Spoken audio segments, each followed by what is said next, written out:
নমস্কাৰ, মই ৰাকেশ দাস। আজি আলোচনা কৰিব বিচাৰিছোঁ যিসকল ব্যক্তি এবাৰ পঞ্চায়ত ইলেকশ্যনত পাৰ্টিচিপেট কৰিম বুলি ভাবিছে, প্ৰতিদ্বন্দ্বিতা আগবঢ়াম বুলি ভাবিছে, আজি তেখেতসকলৰ লগত আজিৰ এই ভিডিঅ'টোৰ জৰিয়তে আলোচনা কৰিব বিচাৰিছোঁ। মই ধৰি ললোঁ আপুনি এগৰাকী সামাজিক ব্যক্তি বা এগৰাকী ৰাজনৈতিক দলৰ সক্ৰিয় কাৰ্যকৰ্তা আৰু মনে মনে ভাবি আছে এইবাৰ পঞ্চায়ত ইলেকশ্যনত আপুনি পাৰ্টিচিপেট কৰিব। যদি আপুনি এনেকুৱা ধৰণৰ কথা ভাবি আছে তেতিয়াহ'লে পঞ্চায়ত ইলেকশ্যন আৰু বেছি দেৰি নাই, আপুনি মুভমেণ্ট কৰা আৰম্ভ কৰিব লাগিব। যদি আপুনি পঞ্চায়তৰ সভানেত্ৰী বা সভাপতি খেলিম বুলি ভাবিছে বা কাউন্সিলৰ খেলিম বুলি ভাবিছে বা মেম্বাৰ খেলিম যদি ভাবিছে, তেতিয়াহ'লে আপুনি কাম এতিয়াৰ পৰা আৰম্ভ কৰি দিব লাগিব। যদি আপুনি এতিয়াৰ পৰা কাম আৰম্ভ নকৰে হয়তো সময় বেছি নাপাব আৰু তেতিয়া আপোনাৰ যিখিনি প্লেনিং আছে সেই প্লেনিংবোৰ আপুনি ইমপ্লিমেণ্ট কৰিব নোৱাৰিব। আৰু যেতিয়া আপুনি ইমপ্লিমেণ্ট কৰিব নোৱাৰিব, আপোনাৰ মনৰ আশাবোৰ আপুনি ক'ৰবাত আধৰুৱা হৈ থাকিব আৰু আপুনি যেনেকৈ ধৰণৰ জয়ী হ'ম বুলি ভাবিছিল ইলেকশ্যনত, সেনেকুৱা ধৰণৰ আপুনি আগবাঢ়ি যাব নোৱাৰিব। এতিয়া কথাটো হ'ল, যদি আপুনি ভাবিছে এইবাৰ পাৰ্টিচিপেট কৰিম, তেতিয়াহ'লে প্ৰথমে আপুনি প্লেনিং কৰি লওক। আপুনি কেনেকৈ ইলেকশ্যন খেলিব, আপোনাৰ প্ৰথমে এটা পৰিকল্পনা থকা উচিত। প্ৰতিজন যিসকলে প্ৰতিদ্বন্দ্বিতা আগবঢ়াব বা যিসকল প্ৰতিদ্বন্দ্বিতা থাকিব, তেখেতসকলৰ হাতত এটা প্লেনিং থাকিব লাগিব। প্লেনিঙৰ অবিহনে আপুনি কেতিয়াও ইলেকশ্যন জিকিব নোৱাৰে। এতিয়া কথাটো হ'ল, আপুনি এইখিনিতে কেইটামান কথা আপুনি জনাটো দৰকাৰ। যদি আপুনি পঞ্চায়ত ইলেকশ্যন পাৰ্টিচিপেট কৰিম বুলি ভাবিছে, তেতিয়াহ'লে এই পঞ্চায়ত নিৰ্বাচনটো আপুনি কেতিয়াও বিধানসভা আৰু লোকসভাৰ লগত কম্পেয়াৰ নকৰিব। পঞ্চায়ত নিৰ্বাচনটো টোটেলি ছেপাৰেট আৰু বিধানসভা আৰু লোকসভা নিৰ্বাচনটো টোটেলি ছেপাৰেট এটা নিৰ্বাচন। কাৰণ বিধানসভা নিৰ্বাচনত এখন গাঁৱত যদি বিধায়কে কম ভোট পায়, তেতিয়াহ'লে আন এটা গাঁৱত গৈ পেলাই তেখেতে প্লাছ মাইনাছ হৈ পেলাই তেখেতে বিধায়ক হ'ব পাৰে।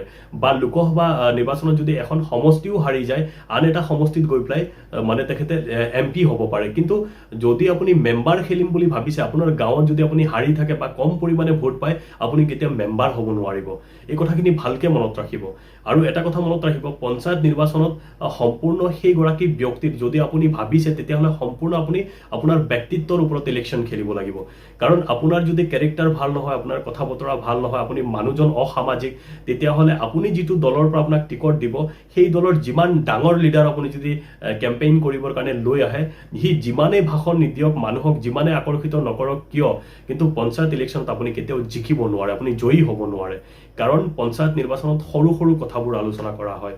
আপোনাৰ ঘৰখন কেনেকুৱা, আপোনাৰ ব্যৱহাৰ পাতি কেনেকুৱা, আপুনি কোনবোৰ অসামাজিক কামৰ লগত জড়িত, আপুনি কিমানবাৰ কি কেছত জড়িত আছে, এই গোটেই কথাবোৰ মানুহে আলোচনা কৰে। আৰু তেখেতসকলে যি সন্ধিয়াৰ বৈঠক হয়, মানুহখিনি যেতিয়া আবেলি একত্ৰিত হয়, তেখেতসকলে আলোচনা কৰে যে এই মানুহজন যথেষ্ট পৰিমাণে অসামাজিক, এখেতক যদি আমি পঞ্চায়তত লিডাৰ বনাই দিওঁ, তেখেতে পঞ্চায়ত শেষ কৰি দিব।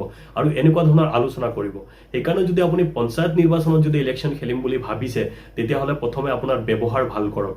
আপোনাৰ কথা বতৰা ভাল হ'ব লাগিব, ৰাইজৰ মন জয় কৰিব লাগিব। ৰাইজৰ মন জয় কৰিবলৈ আপুনি যাতে ৰাইজৰ মন আকৰ্ষিত কৰিব পাৰে, তেতিয়াহ'লে আপোনাৰ সপোনবোৰ বাস্তৱায়িত হ'ব। নহ'লে আপোনাৰ সপোনবোৰ কেতিয়াও পূৰ্ণ নহ'ব, গোটেই জীৱন আধৰুৱা হৈ থাকিব। আৰু পঞ্চায়ত নিৰ্বাচন যদি আপুনি খেলিব বিচাৰে, তেতিয়াহ'লে আপোনাৰ কিছুমান হাতত তথ্য থাকিব লাগিব। তথ্যৰ অবিহনে আপুনি কেতিয়াও ইলেকশ্যন জিকিব নোৱাৰিব। যিহেতু মই ধৰি ল'লোঁ যে পঞ্চায়তৰ এইবাৰ আপুনি কাউন্সিলৰ বা সভাপতি বা সভানেত্ৰী আপুনি পাৰ্টিচিপেট কৰিব বা আপুনি ইলেকশ্যন খেলিম বুলি ভাবিছে, তেতিয়াহ'লে আপোনাৰ পঞ্চায়তৰ অন্তৰ্গত যি 10খন গাঁও, সেই 10খন গাঁৱত আপুনি মুভমেণ্ট কৰা আৰম্ভ কৰি দিয়ক।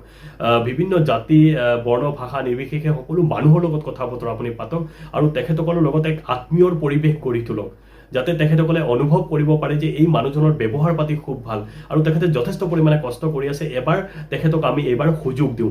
এনেকুৱা ধৰণৰ কথাৰ বতৰাবোৰ যাতে তেখেতসকলে আলোচনাৰ প্ৰসংগত কয়। আৰু আপুনি যিটো দলৰ পৰা ৰিপ্ৰেজেণ্ট কৰি আছে, সেই দলীয় যিবোৰ কাৰ্যকৰ্তা আছে, যাতে আপোনাক লৈ পেলাই গৌৰৱ কৰে যে আমাৰ হৈ পেলাই পঞ্চায়তৰ যিগৰাকী আমাৰ দলৰ পৰা পাৰ্টিচিপেট কৰিছে, এই বাইদেউগৰাকী খুব ভাল, তেখেতে যথেষ্ট কোৱালিফাই আৰু খুব সুন্দৰকৈ স্পীচ দিব জানে, বা যিগৰাকী দাদাই আমাৰ দলৰ পৰা ৰিপ্ৰেজেণ্ট কৰি আছে, সেই দাদাগৰাকী খুব ভাল আৰু তেখেতে খুব ধুনীয়া বক্তব্য দিব পাৰে বা তেখেতৰ ৰাজনৈতিক জ্ঞান আছে আৰু সকলো ভাল পায়। এই কথাখিনি যাতে দলীয় কাৰ্যকৰ্তাখিনিয়ে গৌৰৱেৰে ক'ব পাৰে। যদি আপুনি তেখেতসকলৰ লগতো ব্যৱহাৰ বেয়া কৰে, তেতিয়াহ'লে আপুনি এই বৈতৰণি পাৰ হ'ব নোৱাৰিব। আৰু এটা কথা মনত ৰাখিব আপুনি নিৰ্বাচনত যেহেতু পাৰ্টিসিপেট কৰিম বুলি ভাবিছে আপুনি কিন্তু দলীয় কাৰ্যকৰ্তা আৰু ৰাইজৰ আগত ভালকে স্পিচ দিব পাৰিব লাগিব আৰু আপুনি স্পিচ প্ৰিপেয়াৰ কৰক যদি আপুনি স্পিচ প্ৰিপেয়াৰ কৰিম বুলি ভাবিছে মোৰ এই চেনেলত আপুনি বিচাৰিলে কেনেকৈ সভাত মানে ভাষণ আগবঢ়ায় বা কেনেকৈ সভা সমিতিত কথা পাতিব লাগে এই গোটেইখিনি মোৰ ভিডিঅ' বনোৱা আছে এই ভিডিঅ'বোৰ আপোনাক কৰবাত সহায় কৰিব প্ৰথমটো যদি আপুনি প্ৰেজেন্টেশন দিব নোৱাৰে ৰাইজৰ আগত যদি কথা ক'ব নোৱাৰে আৰু আপুনি যিখন পঞ্চায়তত এবাৰ পাৰ্টিসিপেট কৰিম বুলি ভাবিছে আহি থকা দিনবোৰত সেই ডেভেলপমেন্ট যিখিনি কাম আছে সেই কামবোৰ কেনেকৈ আগবঢ়াব বা আপুনি কি উন্নয়নমূলক কাম কাজ কৰিব আহি থকা দিনবোৰত এনেকুৱা ধৰণৰ প্ল্যানিংখিনি কৰি লওক আৰু ৰাইজৰ আগত এই কথাখিনি প্ৰকাশ কৰিব লাগিব যদি মই ইলেকশ্যন জিকিব পাৰো তেতিয়া হলে মই এনেকুৱা ধৰণৰ সামাজিক কামবোৰ কৰিম সামাজিক কামবোৰ মই আগুৱাই নিয়াৰ ক্ষেত্ৰত মই আপোনালোকক সহযোগ কৰিম বা এনেকুৱা ধৰণৰ আপোনালোকক সহায় কৰিম এই কথাবোৰ তেখেতসকলক প্ৰতিশ্ৰুতি দিব লাগিব আৰু এই কথাবোৰ আপুনি কাৰ্যক্ষেত্ৰত যাতে আপুনি প্ৰয়োগ কৰিব পাৰে বা আগুৱাই নিব পাৰে এনেকুৱা ধৰণৰ আপোনাৰ মানসিকতা হ'ব লাগিব যদি এনেকুৱা ধৰণৰ প্ল্যানিং আপুনি কৰি লয় মই ভাবো আহি থকা দিনবোৰত আপোনাৰ যিটো আশা আছে আৰু পঞ্চায়ত নিৰ্বাচনত আপুনি যে ইলেকশ্যন খেলিম বুলি ভাবিছে এই কামবোৰ আপুনি কৰিব পাৰিব আৰু তাৰ উপৰিও তথ্যখিনি মই অলৰেডি ক'লোৱে যে যিখিনি তথ্য আপোনাৰ জানিব লাগিব যে কিমান ভোটাৰ আছে তাতে কোন কমিউনিটিৰ কিমান ভোট আছে কোন সম্প্ৰদায়ৰ কিমান ভোট আছে ফৰ এক্সাম্পল অসমীয়া ভোটাৰ কিমান আছে মুছলমান সম্প্ৰদায়ৰ ভোটাৰ কিমান আছে বেংগলী ভোটাৰ কিমান আছে নেপালী সম্প্ৰদায়ৰ ভোটাৰ কিমান আছে চাহ জনগোষ্ঠীৰ লোক কিমান আছে এই গোটেইখিনি এক তথ্য আপুনি উলিয়াব লাগিব আৰু লগে লগে এলপি স্কুল কিমান আছে হাই স্কুল কিমান আছে এমই স্কুল কিমান আছে কলেজ কেইখন আছে বা মন্দিৰ কিমান আছে নামঘৰ কিমান আছে বা মছজিদ কিমান আছে আৰু নামঘৰৰ মন্দিৰৰ সভাপতি স্কুল পৰিচালনা সমিতিৰ সভাপতি অঙ্গনবাড়ীৰ কৰ্মী আশা কৰ্মী সকলোৰ নাম্বাৰ কন্টেক্ট নাম্বাৰ লগত আপোনাৰ যোগাযোগ থাকিব লাগিব তেখেতসকলৰ লগত আপুনি পাৰ্টিকুলাৰলি আপুনি গৈ পেলাই এবাৰ বহিব কাৰণ যিসকল অঙ্গনবাড়ীৰ কৰ্মী থাকে তেখেতসকলে যথেষ্ট সামাজিক কামবোৰ কৰে আৰু বিভিন্ন গাঁৱত তেখেতসকলে